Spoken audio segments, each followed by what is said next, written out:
आजकल के युवा समाज के पास कैसी इंफॉर्मेशन होनी चाहिए? क्योंकि युवाओं के पास तो बातें बहुत होती हैं, लेकिन करने के लिए कुछ काम नहीं होता। वो अपनी रूट से तो भटक चुके हैं, लेकिन उनके पास ऐसी जानकारियाँ बहुत मिलेंगी, जो उनके किसी काम की नहीं होती हैं। तो समाज में ऐसी स्थिति क्यों उत्पन्न हो रही है? ये हमेशा सदा सर्वदा ऐसी परिस्थितियाँ रही हैं, सभी युवाओं पर रही हैं और हमेशा जितने भी बुजुर्ग हैं, वो हमेशा अपनी अगली पीढ़ी से शिकायतों से ही भरे रहे हैं।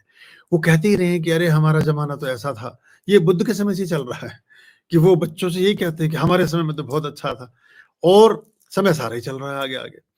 बच्चों को अभी हमारे समय में या थोड़ा-सा जो मैं देख रहा हूँ कि पिछले 20, 30, 40 सालों में ज़्यादा एक फ़र्क आया है। हमारे पास बाकी इन्फॉर्मेशंस भी होती थी, लेकिन स्वाध्याय की और ज्ञान की बाकी बातें भी होती थी। इसका 80-20 का रेशियो रहता था। तो अगर कुछ अनर्गल बातें, अनर्गल चीज़ें किसी न किसी एक तो इतने स्रोत नहीं थे, वो लिमिटेड स्रोत थे। तो और छनकर सूचनाएँ आती थी, चूँकि हर सूचना, हर जानकारी एक डाइट है। तो और वो आपके व्यक्तित्व को प्रभावित करती है। तो अभी जो बच्चों को जो ये ज़ेग ज़ी पीढ़ी क्या उसे बोलते हैं, जिन जी क्या है क्या? ज़ेन ज़ी जो भी है, उन्होंने ये भी कुछ शिगूफ़े हैं एक्चुअली। कुछ मास्टरमाइंड जो गेम करने वाले लोग हैं, वो हर बार कुछ ना कुछ एक नई चीज़ बाज़ार में छोड़ देते हैं और फिर आदमी वैसा परसेप्शन अडॉप्ट कर लेता है। ये इसके पीछे मार्केटिंग स्ट्रेटजीज़ होती हैं, क्योंकि जब पहले तो दिमाग में ये ठूस दो कि ये ज़ेन ज़ी हैं, अब वो अपने आप को समथिंग स्पेशल, कुछ स्पेशल कैटेगरी में मान रहे हैं। अब ज़ेन ज़ी के प्रोडक्ट आने शुरू होंगे बाज़ार में। जैसे पहले वैलेंटाइन डे को एस्टैब्लिश करो, फिर उसके कार्ड्स निकालो, फिर उसके गुलाब बाज़ार में भेजो, फिर 50 चीज़ें भेजो। अरे! गुलाब देने से अगर प्रेम प्रगाढ़ होता, तो माली पूरे शहर का महबूब होता। जो फ्लावर्स बेचने वाला है, सबसे सबसे ज़्यादा प्रेम प्रसंग उसी के होते हैं समाज में। वो गुलाब नहीं, कुछ और बात होती है, कुछ और चीज़ होती है। तो पर ऐसा ये पहले ये सब मार्केटिंग के फंडे हैं। अब ज़ेन ज़ी बता दिया, अब ज़ेन ज़ी उन्होंने समझ लिया अब हम ज़ेन ज़ी हैं। वो हैं वही बेचारे जो थे पहले ही। वो आज भी उनको कोई सींग नहीं निकल आए, उनके कोई दाँत बाहर नहीं लटके हुए हैं या उनके कोई बालों की जगह कोई फूल की पत्तियाँ नहीं निकल आई हैं। उनके पैरों में अपने आप कोई पंजे ही हैं, कोई खुर पैदा नहीं हो गए कि वो स्पेशल कोई हिरन जैसे दिखने लगे। हैं तो बच्चे ही वैसे ही बोल रहे हैं, वैसे ही कर रहे हैं और वो खराब होने की संभावना ज़्यादा हो गई है। अब इन जेन ज़ी के लिए फूड प्रोडक्ट्स आएँगे, इन जेन ज़ी के लिए ड्रेसेस आएँगी, इन जेन ज़ी की अलग एक मित्र मंडली बनेगी, इन जेन ज़ी के ग्रुप्स बनेंगे, फिर वो उनमें आपस में कुछ स्पेशल वो सोचेंगे कि बाकी दुनिया ये जब भी हमें किसी लोगों से कुछ विशेष कार्य लेना होता है, उनको स्पेशल आभास कराया जाता है और ये पूरी दुनिया की फिलॉसफी है। पूरी दुनिया में अब देखिए एक एक मनोवैज्ञानिक सत्य है कि हर देश अपने आप को श्रेष्ठ और महान कहता है और इसे सिद्ध किया जा सकता है। एक क्लासरूम में एक भारत के किसी विश्वविद्यालय में जहां आपने एडमिशन लिया है, प्रवेश लिया है, उसको कहा जाए कि यूनिवर्सिटी दुनिया की सर्वश्रेष्ठ, पहले तो ये कहा जाए कि देश दुनिया का सर्वश्रेष्ठ देश है। अब आप एकदम स्वीकार करेंगे कि कोई भी देश, अब आपका सर्वश्रेष्ठ देश हुआ, फिर उस सर्वश्रेष्ठ देश में सर्वश्रेष्ठ यूनिवर्सिटी है क्योंकि आपने इसको चुना, क्योंकि आप सर्वश्रेष्ठ हैं। अभी तक आप सामान्य थे, अब हो गए। अब आप चूंकि आप सर्वश्रेष्ठ हैं और आप कोई मामूली चीज तो चुन नहीं सकते हैं, आपने बेस्ट चीज चुनी है। दे पूरी दुनिया में सर्वश्रेष्ठ देश हमारा, मतलब ये एक मनोवैज्ञानिक बात बता रहा हूँ कैसे चीजें काम करती हैं। फिर उसमें यूनिवर्सिटी सर्वश्रेष्ठ, फिर इसमें ये कक्षा सर्वश्रेष्ठ, इस कक्षा में पढ़ाने वाला अध्यापक सर्वश्रेष्ठ और आप सर्वश्रेष्ठ। बाकी 7 अरब लोग झक मारेंगे क्या दुनिया में? मतलब 10 मिनट में प्रोफेसर सिद्ध कर सकता है कि आप बिल्कुल सुपर ह्यूमन हैं, आप जैसा कोई दुनिया में है ही, और आप एक्सेप्ट भी कर लेंगे इसको। इसलिए किसी भी जब भीड़ कोई काम करती है, भीड़ के साथ इस तरह का विचार का चलाना बड़ा आसान हो जाता है। अकेले आदमी को समझाना मुश्किल है, भीड़ को समझाना बड़ा आसान है, पॉजिटिवली भी और नेगेटिवली भी।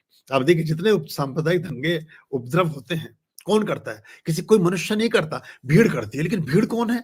भीड़ है तो मनुष्यों की ही। लेकिन उनमें से किसी को बुला के आप पूछो कि आप दंगा कभी करना चाहेंगे? कहेंगे जी कैसी बात कर रहे हैं आप? दंगे में तो हमारा बिल्कुल भी, किसी का घर जलाना चाहेंगे? बोले हमने ऐसा कभी सोचा भी नहीं। क्या आप किसी को मार देना चाहेंगे? बोले आप कैसी बात कल्पना में ले रहे हैं? वो सारी बातों पे मना करते जाएँगे। फिर ये कौन लोग हैं जो कभी इकट्ठे होकर के कुछ भी कर देते हैं? ये बस वो दिमाग में फंडा डाल दिया जाता है कि आप तो ये जेन जी एक बीज है, ये नए बच्चों में बोया जा रहा है। अब जेन जी डिशेज आएंगी, जेन जी ड्रिंक आएंगे, जेन जी के पेन, जेन जी के मोबाइल, सब चीजें आनी शुरू हो जाएंगी, क्योंकि वो दिमाग में आपके चिपका दिया गया कि आप कुछ स्पेशल आ गए हैं, कि अंतरिक्ष से सीधे उतरे हैं बिना किसी उसके जो पैराशूट होता है, सीधे आप डिलीवर हो गए हैं। तो ये फंडे हैं सारे, इनमें शिकार हो जाते हैं लोग। तो ऐसे ही ये बात, पता नहीं प्रश्न आपका क्या था? अच्छा हाँ, युवाओं का तो डाइट, हर इंफॉर्मेशन एक डाइट है। तो बच्चे जो भी वाहियातपना है, वल्ग नेगेटिविटी, निंदा रस में सबसे ज्यादा रस है। जो भी चीजें ऐसी होती हैं जिन चीजों को आप कर नहीं पाते, उनमें रुचि रस ज्यादा रखते हैं। इसलिए कैथारसिस एक विद्या है ध्यान में। उसमें जो भी, अब एक मेरे पास एक व्यक्ति आए, राजस्थान के थे, 20 साल पुरानी बात है।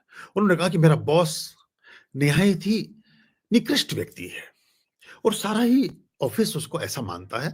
आप कहें तो मैं 10-5 लोगों की आपसे बात करा देता हूं, तो आप मैं मेरी बात आप समझ जाएंगे। और हमारा सबका मन करता है कि हम उससे झगड़ा करें, उससे कुछ बोलें, लेकिन हम मुझे कुछ भी नहीं कह सकते। तो मैंने उसको कहा कि बोले लेकिन हम इस दुविधा से कैसे निकलें? उसका सारा स्ट्रेस, सारी चीजें हम अपने परिवार में जाकर निकालते हैं, और कभी घरवाली से झगड़ते हैं, कभी बच्चों को पीट देते हैं, कभी किसी मित्र से झगड़ा कर लेते हैं, कभी कपड़े फाड़ देते हैं, कभी सामान फेंक देते हैं।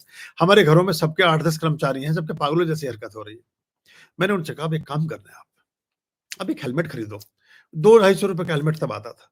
मैंने कहा हेलमेट खरीदो, इसे उस कुर्सी पर रखना, इस कुर्सी पर रखना और उस पर उसका नाम लिख देना हेलमेट के ऊपर। और जब घर से निकलो, पूरे धार्मिक भाव से 5 चप्पल उसको मार के निकलना हेलमेट को, उसका नाम लेकर के। वहां से बोले ये आप क्या विधि बता रहे हैं? मैं बता रहा हूं आपको, करना ना आप। उन्होंने 2-1 लोगों ने, उन्हें लगा पता नहीं बड़े अड़पिसी सी, लेकिन उसने तुरंत मुझे फ़ोन किया। जैसे ही उसने 5 चप्पल मारी उसका नाम लेकर के, और वो बोला मेरे अंदर से बहुत बड़ा गुबार निकल गया है। अब मुझे उस आदमी पर दया सी आ रही है, और ऐसा लग रहा है कि जैसे मैं पाप का भागीदार हूँ। मुझे शायद ये कृत्य नहीं करना चाहिए था, और मैंने बिल्कुल भक्ति भाव से चप्पल मारी है, ये सोच करके कि उसी आदमी को मार रहा हूँ। तो मेरा पूरा कैथारसिस, मेरी जो भड़ास है, वो तिरोहित हो गई। अब मेरे मन में उसके प्रति कोई शिकायत नहीं है।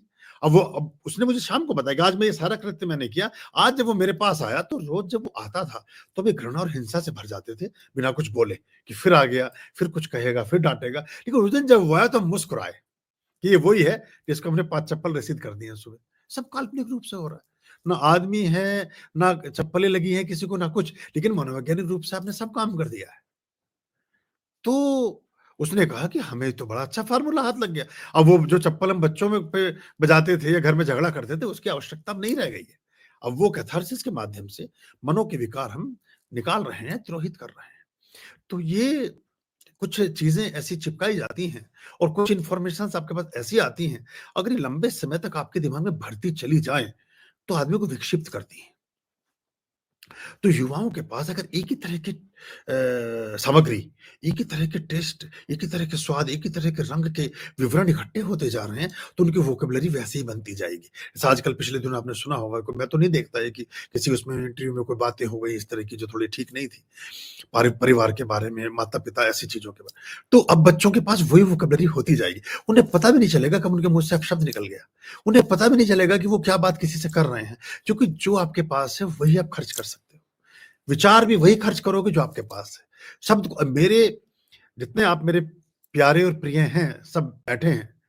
देखो अब आज जो दिवस दुनिया मनाती है, ठीक है। वैलेंटाइन दिवस है आज, बेलन को टाँगने का दिवस, कि आज के दिन पत्नियाँ बेलन का इस्तेमाल नहीं करेंगी। तो वो ख़ैर वैलेंटाइन का कुछ और काम था जो बेचारों ने उन्होंने किया, पश्चिम में एक संत थे। तो पर भारत में तो वैलेंटाइन है ये, कि आज के दिन बेलन का इस्तेमाल नहीं होगा, बाकी दिन हो सकता है। तो अब अ, ब एक एक मैंने बहुत पहले जो नहीं चाहिए मोक्ष है, उसमें मैंने लिखा था कि उम, एक-दूजे को दिल से चाहें नहीं लोग इतने प्यारे। एक-दूजे को दिल से चाहें नहीं लोग इतने प्यारे, और प्रेम का दिवस बस एक बनाया, नफ़रत के बाकी सारे। एक दिवस में तो हमारा गुज़ारा भारतीयों का वैसे भी नहीं हो सकता। और ये जो ये कौमुदी उत्सव है, ये जो ये वसंत उत्सव है, ये कामदेव का जो पूरा, और रति के साथ जो जो हमारे मनुस्मृति से जिसका उल्लेख आता है, मनोरति, तो ये पूरा का पूरा ये हमारे यहाँ से गया है उठ करके। ये भारतीय वाङ्मय से ही सारी चीज़ें उन्होंने ली हैं। और ये जो समय है, इसमें पत्तों पर नए पत्ते आते हैं वृक्षों पर, नए फूल आते हैं टहनियों पर। ये बसंत का मौसम है। ये चारों तरफ एक अलग मादकता का मौसम है और मनुष्य के सहचर्य का मौसम है। हर जीव जंतु का एक मौसम है। ये प्राणियों का मौसम है। ये मनुष्य के लिए एक मौसम है। लेकिन अब उन्होंने उस चीज़ को कैश किया या जिस तरह से चलाया तो चल गया। लेकिन हमारा शास्त्र भरा पड़ा है। जितनी कविताएँ कालिदास ने अपनी प्रेयसी को लिखी हैं बादलों के माध्यम से, वो सब इसी कालखंड की हैं और वर्षा ऋतु की। तो ये हमारे यहाँ से सारे विचार गए हैं और फिर वो उस तरह से वो चलते हैं। लेकिन पश्चिम में चूँकि लोगों का एक विचार अलग ढंग से काम करता है, वो जो कमर्शियलाइज़ेशन करना चाहते हैं। पश्चिम के पास पैसा नहीं था एक्चुअली। पश्चिम के देश विपन्न देश थे, तो उन्होंने जो भी कुछ किया, उसमें सब में कमर्शियल एंगल जोड़ दिया। अंग्रेजों ने जो भी कुछ किया, हर चीज़ में कमर्शियल एंगल जोड़ दिया। हमारे यहाँ उदारता का सदा शैता का दौर था, चूँकि हम जन्मजात राजा थे। हमारे सोने की चिड़िया हमें कहा गया, हमारे यहाँ दूध की नदियाँ बहती थी। तो जो विपन्न मछुआरे थे, इस तरह के लोग थे, उन्होंने फिर सोचा कि हम कैसे धन इकट्ठा करें, तो हर चीज़ में इसलिए ये विचार गया, जो कमर्शियल विचार गया, उसका कारण ये भी था। प्रयास है कि बिछड़े ना कभी, तेरे हैं तेरे रहे उम्र भर पूरी जिंदगी, तू सुख